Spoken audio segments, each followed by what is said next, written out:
Hello and welcome to Daily Reflection with Aneel Aranha. Today is the 7th of November 2020. We're going to reflect on Luke 16:9 to 15.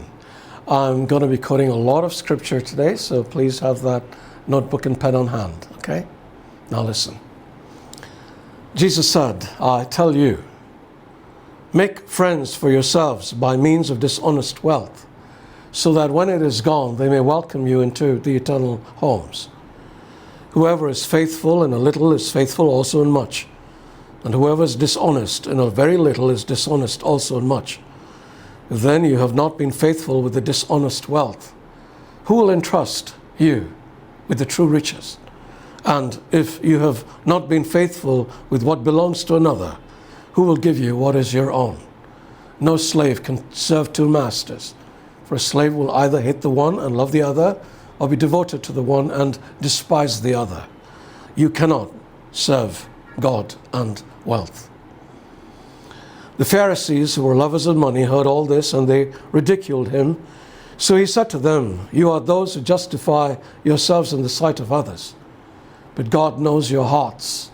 For what is prized by human beings is an abomination in the sight of God. The Gospel of the Lord. Many years ago, the prophet Jeremiah wrote, the heart is deceitful above all things and beyond cure. Who can understand it?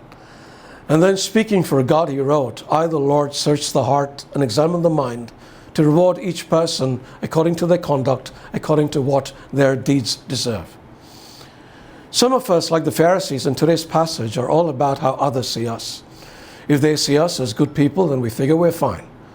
However, we should be concerned about how God sees us, because ultimately He is going to judge us. No. And God knows our hearts. Our claims that we love Him don't hold any water if our hearts are divided.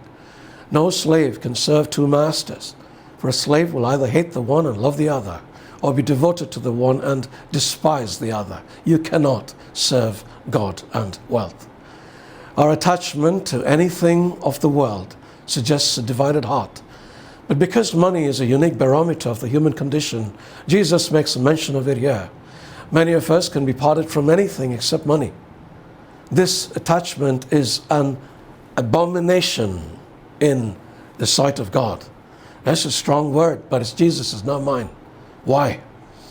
James might have an answer. He wrote, you adulterous people, don't you know that friendship with the world means enmity against God? Therefore, anyone who chooses to be a friend of the world becomes an enemy of God. So when we prize the things of the world rather than God, we're effectively cheating on God. But what are the things of the world? Scripture describes these as the lust of the flesh, the lust of the eyes, and the pride of life. And what are these? The lust of the flesh, the lust of the eyes, the pride of life.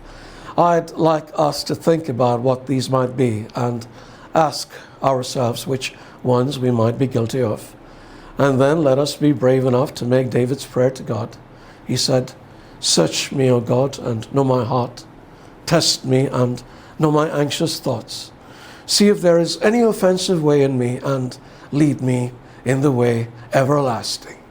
It takes a lot of courage to ask God to search our hearts and reveal what's offensive in them. But I believe if we can do this and take the necessary steps to correct whatever is wrong, we will be blessed. God bless you.